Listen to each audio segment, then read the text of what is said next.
ikaze kuri mwese mwongeye kwitaba isango ry'amakuru yo muri rurimi rw'ikirundi mwama mukurikira buri munsi kuva kuwa mbere gushika kuwa gatanu tukwigenekerezo rya munani gitugutu umwaka w'ibihumbi 2021 iradiyo igasambirana kuri wezatu akaburungu Radio Peace FM akaburungu kome kandi ikibiriraho amasaha 28 kuri 28 ngingo nkuru.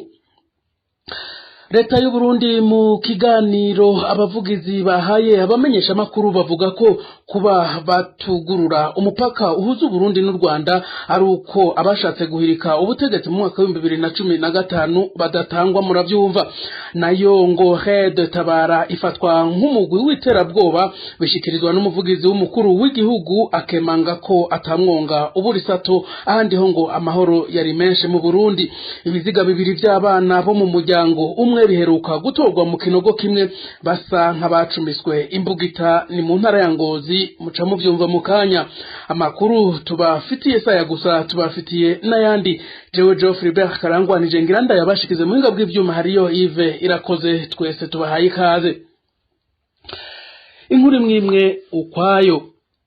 Aya makuru tuyahere mu vy'umutekano. Ibiziga bibiri by'abana bo mu muryango umwe byaratowe mu kinogo kimwe muri komine Tangara mu ntara ya Ngozi. Abo bana bakaba batowe kuwitwa Yudita uwo nawe akaba ari nasenge wabo. Ni nyuma y'imisi ibiri baburiwe irengero nk'uko vyemezwa n'abajejwe intwaro muri iyo komine.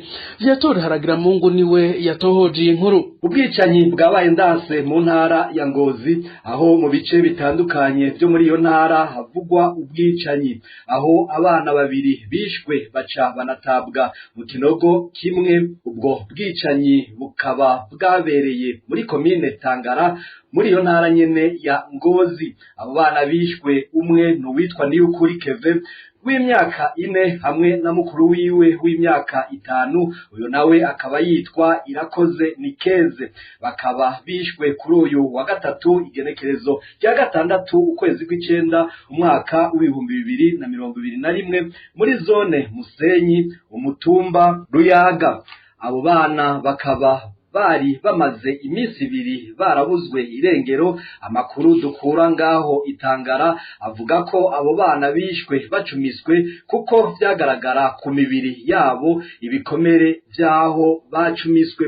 Ayo makuru kandi avuga ko abo bana batowe kuwitwa Muhimpundu Judith, uyo nawe akaba avukana na se w'abo bana bagandaguwe. Ayo makuru akaba yemezwa na musanteri wa komine Tangara Salvatore ha Nyagamagara. Muri iyo ntara ya Ngozi bijanye n'ubwicanyi bisigaye byabaye akamenyero, eka nta n'ubwoba bibatera. Ivyo biruko mu gihe mu misi iheze musanteri wa komine Nyamurenza haciye ukwezi ahagaritswe arafungwa yagirizwa gutanga umuntu ngo yicwe yagirizwa uburozi. Uyo nawe akaba yaciye agandagurwa atacamira. Abatari bake bakabona ko ivyo biva ku kudahana inkozi z'ikibi vyiraye muri iyo ntara ya Ngozi. Tubamenyeshe yuko uwo Judith ubu yamaze guhagarikwa n'ubutungane ku mvo z'amatohoza. Abanyagihugu baho Ngozi bakabona mbere yuko ubwo bwicanyi bwabaye ndase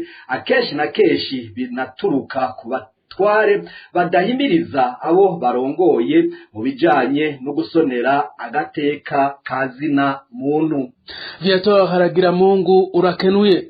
Mu makuru y'umutekano nyene, inyuma yaho umuhari wishinze kugwanya leta y'u Burundi ukoresheje umuheto Red Tabara uvugiye kumugaragara ko abanyagihugu bakwiye kwama bashitse mu mazu yabo hakiri kare kugira ntibagwe mu mporera. Leta y'u Burundi ibicije ku muvugizi wayo Prosper Ntahogwamiye yagize ico ashikiriza mu kiganiro n'abamenyesha makuru mu ntara ya Karusi. Uyu avugira leta y'u Burundi akavuga ko umugwi Red Tabara uharugwa mu migwi y'iterabwoba kurikira. Ijya migwi ya Red Tabara nabo bakorana mu gihugu ca Kongo, ico tubamenyesha cyo n'imigwi y'iterabwoba. Umugwi y'iterabwoba no kufatwa nturaba Burundi gusa urabisi, ni bimwe bita mu Gifaransa crime contre l'humanité. Ni babandi batoteza bahungabanya bagirira nabi zina kiremwa muntu. Abantu rero bagwandirizwa aho bari nabo babonye kandi kira noneho Burundi kuva kera bwamye bugwanya iyo migwi iterabwoba muri bukaho ku Burundi bwarungitse inzego zo kugarukana umutekano muri Somalia ziraje muri Centrafrique n'urugamba rero gwisi niko novyita kandi namwe murabibona twara ikarusi benshi mwaje mu Bujumbura jeje harabona bonye bashite mwijoro akarusi no gatanga kure hari abashite jo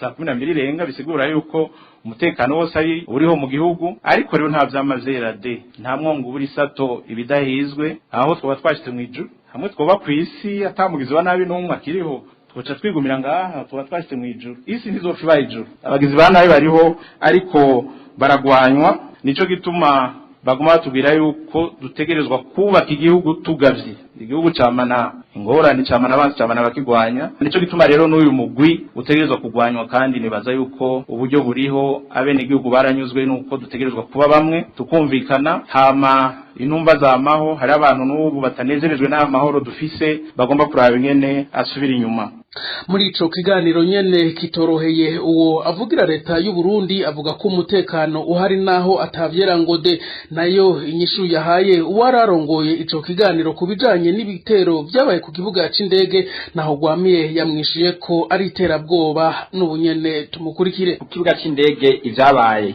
barasohoye itangazo bonge basohoye n'itangazo yuko atamuntu yoba gifata urugendo inyuma y'amasaha 12 z'umugoroba mbega amatangazo nkajya muri leta arabashikira iyo muyabonye muyakira gute wese nakuye ko ari iterabwoba ugomba ndabikubwire mu rundi rurimi nyabaki ni iterabwoba nikimenya hari abaje bavuye Bujumbura bazi Karusi baje inyuma saa 12 je ndabazi ejo twavuganye ni more mugabo uko musaye mubizi no mu gihe c'amahoro si vyiza kugenda ijoro no mu gihe c'amahoro si vyiza kugenda ijoro ko ijoro nijoro ushobora guhura n'ingorane uri mu muduga imodoka ishobora gutoboka ipine bikakugora ushobora guhura n'abambuzi ivyo birabaho ariko umuntu yovyitegekanya ariko bishitse ugasanga ufite programme itumugenda ku mugoroba birashobora gushika muri rusange n'ukuri umutekano uriho ariko nababwiye nta vy'amavyera de harashobora kuba utugorana canke hariya nico gituma ibihugu byose zamana inzego z'umutekano n'iz'ubutungane nukugira hageze ikigorana ivyo bintu bihashwe bituzwe bihanwe hanyuma bishobotse biherengetse bizimye bihere vyose mu gihugu icambere coco no gukomeza ya nyabune intwaro abajeje umutekano hamwe n'ubutungane nukuri igihugu ni cacu tukiteramire igihugu no kwiteramira hanyuma wataye umurongo bamushire ku rutonde aje mu butungane naho gwamiye Prosper avugira leta y'u Burundi mu mpunzi naho haraye hadutse akajagari mu ikambi y'impunzi z'abarundi ya Nyarugusu kuri uyu wa kane igenekerezo ryandwe gitugutu umwaka wa 2021 nigihe abitwa basungusungu n'abashirikisho bategeka izo mpunzi ko zitarekuriwe guhungukana utwabo twose ivyo rero bikaba byaraye biteye uruhagarara mu gihe abavyemeye baca batahukanwa abavyanse nabo bagasigara mbere bakanafatirwa ibihano imizigo rero irenga 500 y'imiryango 22 ikaba yasigajwe ivyo byose bikaba byakogwa n'uwitwa Makaze aramutswa iyo kambi abibona akaba yaciye afata ingingo yo kugurisha iyo mizigo we yise iyabagumutsi ni nk'utwa tegure na Alexis Irakoze ivyo vyaraye bibaye mu ikambi y'impunzi ya Nyarugusu biteye umutima uhagaze abo barundi ni nyuma y'akajagari no kuburabuzwa vyaraye bibaye igihe bari batekeye utwabo kugira berekeze mu gihugu c'amavukiro inkoni z'urutavana ko kubanse gusiga iyo mizigo yabo ahanini igizwe n'ibigori ifu n'ibiharage ari navyo vyaraye vyibonekeje muri iyo kambi ya Nyarugusu iri mu ntara ya Kigoma igihugu ca Tanzania kwitegeko ry'uwuzwi nka Makazi aramutswa iyo kambi bategetswe ko mu bintu vyo gufungura atana kimwe cemerewe guhungukana ngo kuko igihe baza ataco bazanye kandi ko mu gihe bo bihungukana boba bagiye guhomvya igihugu kuko ngo atamafaranga bari butange mwishira hamwe rijejwe gutoza amakori n'amatagisi OBL icakwirikiye n'ugutana mu mitwe hagati yabo basanzwe bajejwe umutekano w'ikambi nizo munzi inyuma yo guca bururutswa imiduga bari barimwo gutyo uwemeye gusiga iyo mizigo akabandanya uwanse nawe agasigara ivyo biruko mu gihe kugira umurundi wese wo muri iyo kambi afate ingingo yo gutaha aba yamaze gushikiriza inzu yahora abamwo, mbere hakaba hari n'abaca bihutira kugurisha utwo bari bafise mu ntumbero yo kwikenura no kwiyungunganya mu gihe bageze mu gihugu. Ivyo bimaze kuba igipolisi ca Tanzania caciye cirara muri izo mpunzi, uruhagarara rutigeze rworoha kugira ngo icuka congere kibe ciza hagati yabo bajejwe umutekano w'ikambi n'impunzi. Ikibabaje izo mpunzi nuko uwitwa Osika Papa yaraye afashe ingingo kandi ntabanduka ko iyo mizigo izoca ijano ahitwa Imakere kugira ngo igurishwe. Aha mukamenya ko impunzi z'abarundi zahungiye mu ikambi ya Nyarugusu ziyandikishije ku bushake bwabo zisanzwe zitaha buri wa kane w'iyinga. Nayo kuri iyi ncuro mu miryango 28 yategerezwa gutaha, 6 gusa niyo yahungutse, iyindi 22 ihitamwo gusigara. Izo mpunzi zikaba zabwiye Radio Peace FM ijwi ry'ugwaruka ko bahitamwo kugenda batwaye iyo mizigo mu ntumbero yo kugira bicungere, kugira inzara ivugwa mu gihugu cose ntibayishikiremwo. Ikambi ya Nyarugusu ikaba ariyo ya mbere yatanguye kubaho kandi ifise impunzi nyinshi. Inyuma y'ikambi ya Nduta isanzwe iriko irakira abavuye mu ikambi ya Mutenderi, hakazosigara ikambi zibiri gusa, Nyarugusu na Nduta. Izo mpunzi zikaba zibonekeje muri ayo makambi inyuma y'injyane za politike zadutse mu mwaka w'2015 igihe uwahoze arongoye Uburundi Petero Nkurunziza yihagira ikiringo ca gatatu, ari nawo mushinge w'ingorane zabaye muri uwo mwaka w'2015. Alexi Irakoze ndagushimire. Kuri uyu wa gatanu mu ntara ya Karusi haramutse haba ikiganiro c'abavugizi b'inzego za leta, aho bagarutse ku bisata bitandukanye bigize igihugu c'u Burundi. Bimwe muri ivyo hakaba harimwo ibijanye n'imigenderanire, aho Uburundi bwemeza ko imipaka yugaye kubera u Rwanda rudashaka gushikiriza leta y'u Burundi abagirizwa gushaka guhirika ubutegetsi mu mwaka w'2015. Maria Karoni Nahazwe arabigaruka ko mu nkuru ndende.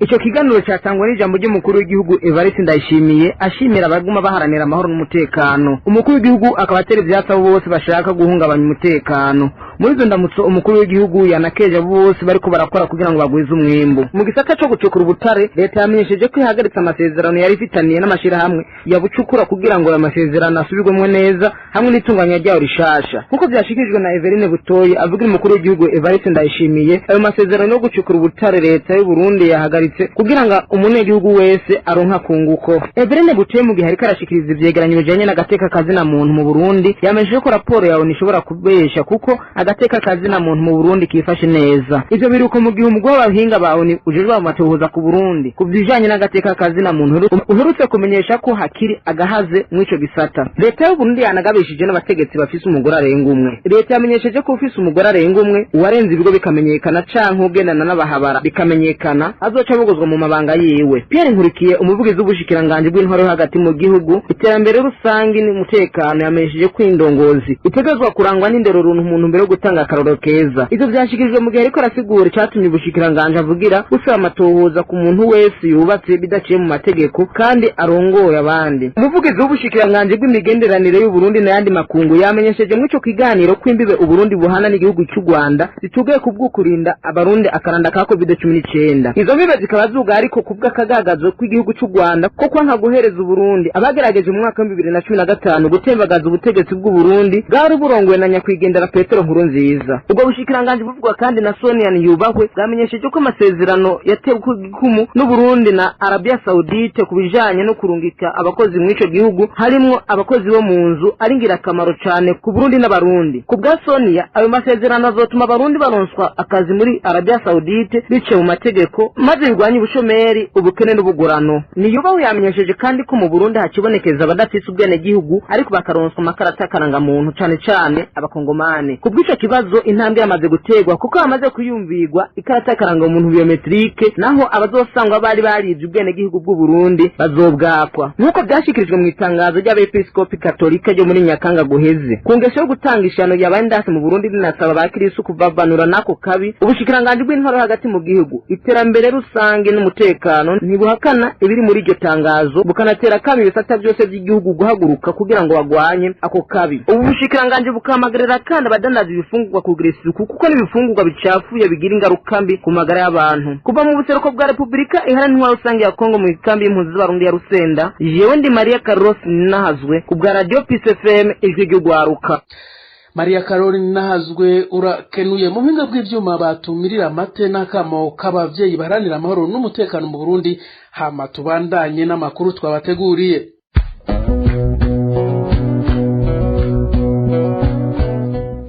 Akamo ko kwiyamiriza ubwicanyi no guhoza ababuze ababo.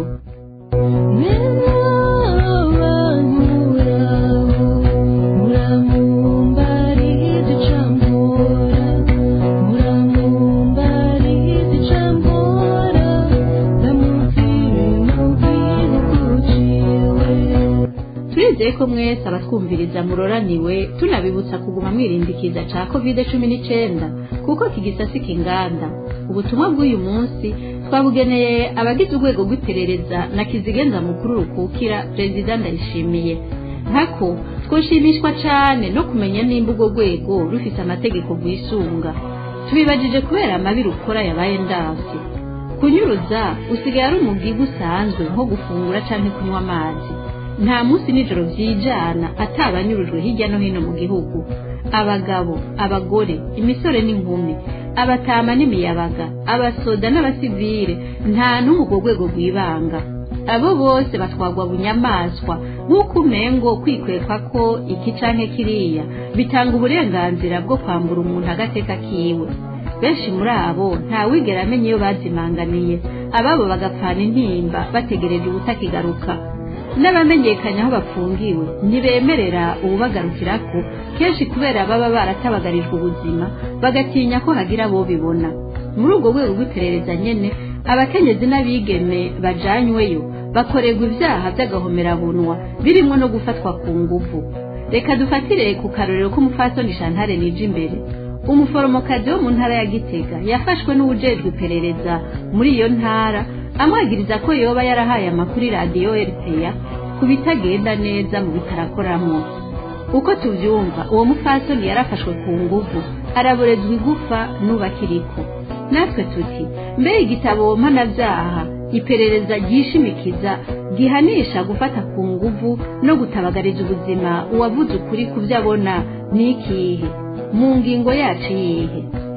Nivyo biragoye kwishira mu kibanza c'uwundi mugabo bakozi biperereza umunsi byo mukorera abandi byokorerwa banyoko baso bashiki banyu na bene wanyu mwo byakira gute? President Ndayishimiye ko ari wewe utwara urwo rwego ibirukorerwamwo urabyishimiye? Atari uko uri gukora iki ngo bihinduke? Ubahuka wiyamirize ubwicanyi bukorerwa abutwara niwibagire ko atawusomera induru zivuga. Ako nakamo mutewe n'abavyeyi baharanira amahoro n'umutekano mu Burundi.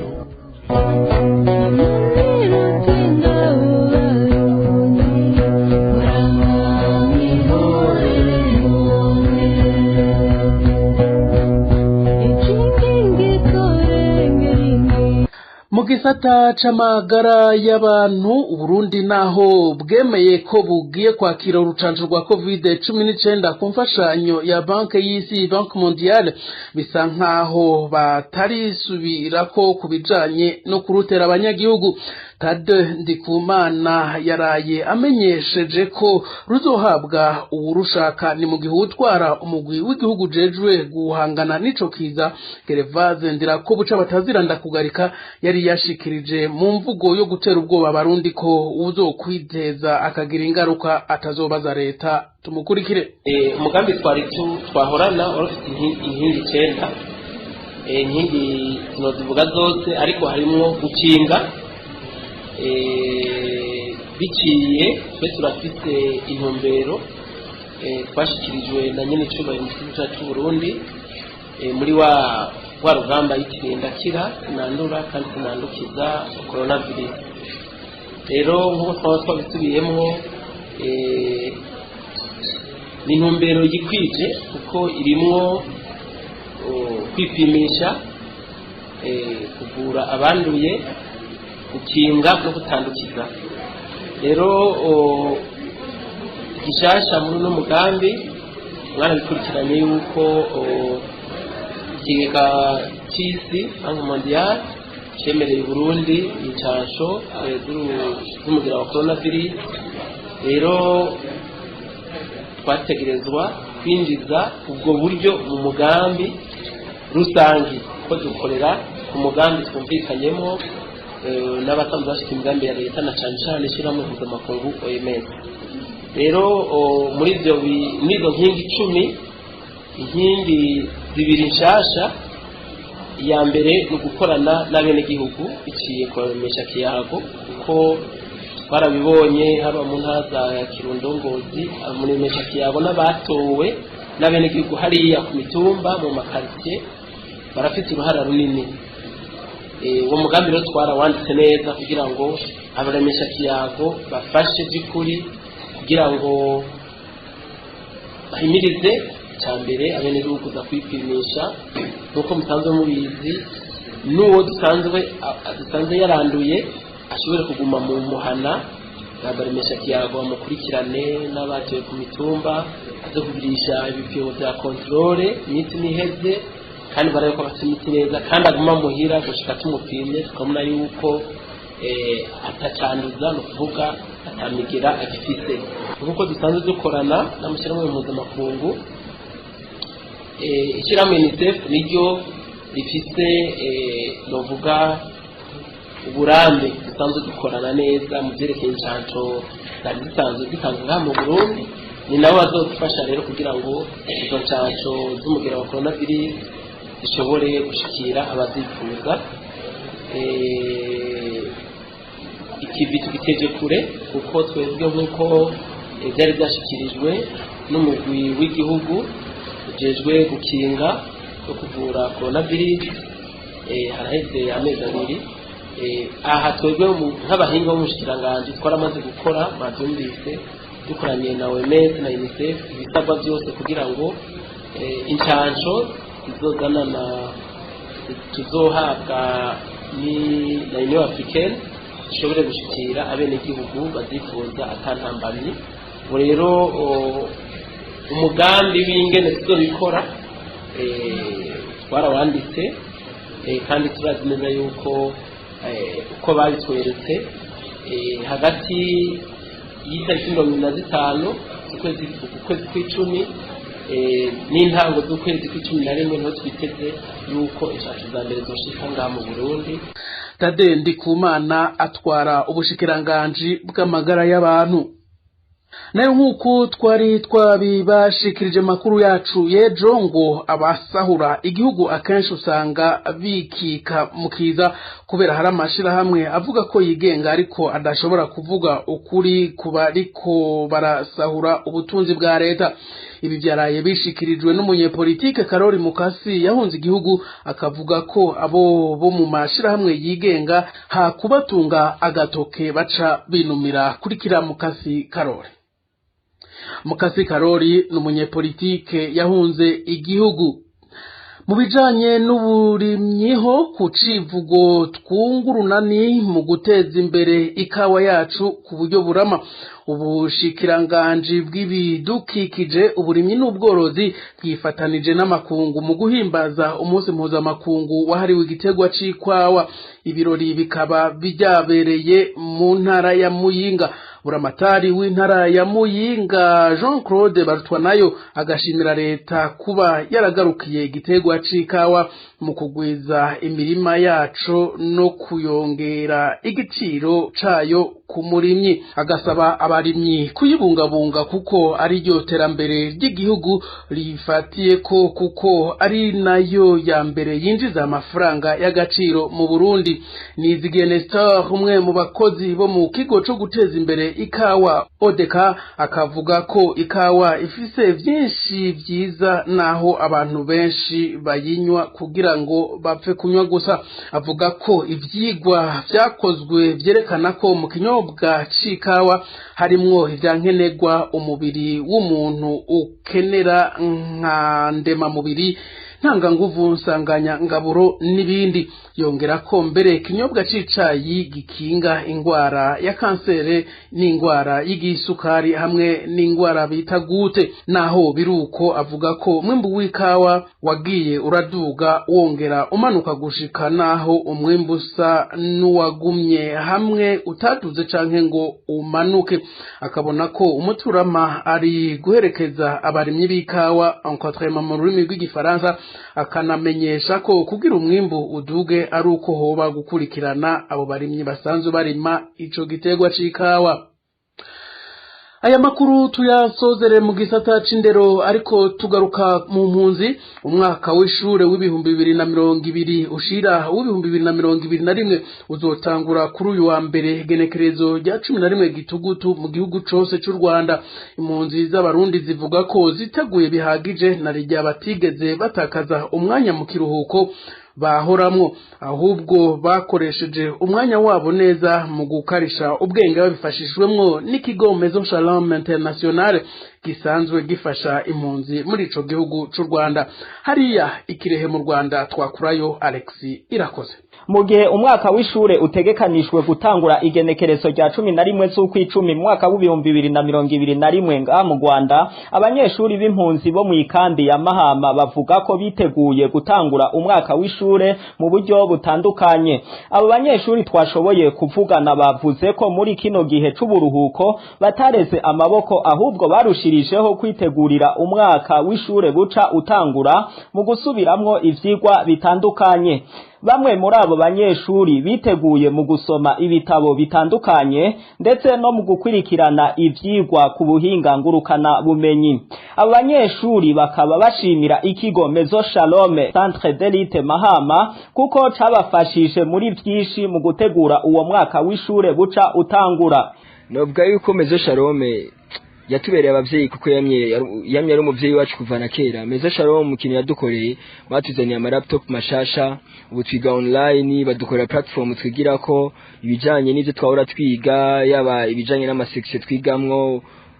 Bivanye na section yawe wiga ico ushaka, kandi ushobora no kwiga mu vyo mu mwaka uza uzokwiga bivanye no kubisanze mu mashini mu iyo platform. Ubona novuga nk'umwimbu witeze ungana gute bivanye n'ukuntu uriko urawitegurira uwo mwaka? Umwimbu novuga ko ari sawa vraiment. Umwimbu niteze umwimbu ushimishije kuko narakoze, kandi iyo usohoye urinjiza. Umwimbu twiteze uyu mwaka uzoba ari mwiza kuko twarakoze kandi tuguma mu ma research, n'ubu nitwicara tuguma twiga dusubiramwo, turamajoro naho turi mu nkambi kuko vyaturinze ibindi byari bidafite akamaro ko iyi vacances twari guhava tugira iki tujana Nyabahururu tugataha ibifisa agaciro, ariko ibifisa agaciro tukabigira iki tukabireka. Inyuma yaho twashoboye kugendera ikigo Maison Shalom Centre d'Elite Mahama, dusanga harimwo ugwaruka rw'abanyeshuri batandukanye bariko barakwirikirana ivyigwa ku buryo ngurukana bumenyi. Tuca tuboneraho akaryo kukubaza umukozi wa Maison Shalom ariko arabafasha atubwira vyinshi. Ni ukuvuga ko hariho programme nshasha hano muri Maison Shalom mu gisata ca ICT ca informatique yitwa e-learning. Abo twafashije ubwa mbere bakiriko barategura ayo mateste yabo de teste nationaux, no kuvuga yuko baca bagaruka bakatubwira bati iyi platform yaradufashije gutegura ayo mateste nationaux, bituma tuba twararose amanota meza. Ico rero twari kiduha icizere kandi kiduha intege zo kuguma tubafasha, kandi kugira ngo mw'iki gihe ca vacances bitegure neza, hanyuma batangura umwaka abana bazi gukora amahosheshe neza, bazi gukoresha izi mbuga nkoranyambaga neza. Umwana wese ashobora kwironderera ikintu ashaka kuri internet, cankwe nibiba biriyo ashobora kubishika kubishikamwo akabikoresha nk'izi platform tuba dufise tuba twarakoze. N'abavyeyi twashoboye kuvugana batubwiye ko bashima uko abana babo bakomeje gukurikirana ivyigwa bafashishwe n'ikigo Mezo Shalome kuko vyabarinze kusha mu ngeso mbi zitandukanye muri iki gihe c'uburuhuko. Aha tukabamenyesha ko uyu mwaka w'ishure utanguye mu gihe muri iyi ndwi nyene haheruka gusohoka amanota y'abana biga mu mwaka wa gatandatu w'intango hamwe n'umwaka wa gatatu w'amashure yisumbuye mu gihugu cose c'u Rwanda n'inkambi ya Mahama idasigaye inyuma. Nubu Alexi Irakoze ndagukengurukire. Naha rero dusozere amakuru twari twabateguriye. Mwakoze mwebwe mwese twabanye kuva mu ntango yayo. Nshimira uruganda rwacu rwatorokanije rukana yabashikiriza jewe Geoffrey Karangwa na Yves Irakoze twariko tuyabashikiriza mu nkundire duhana isango ku munsi w'Imana mu kiganiro kugicani mugira karuhuko keza kiyinga. Imana ibarinde. Shalom Shabbat.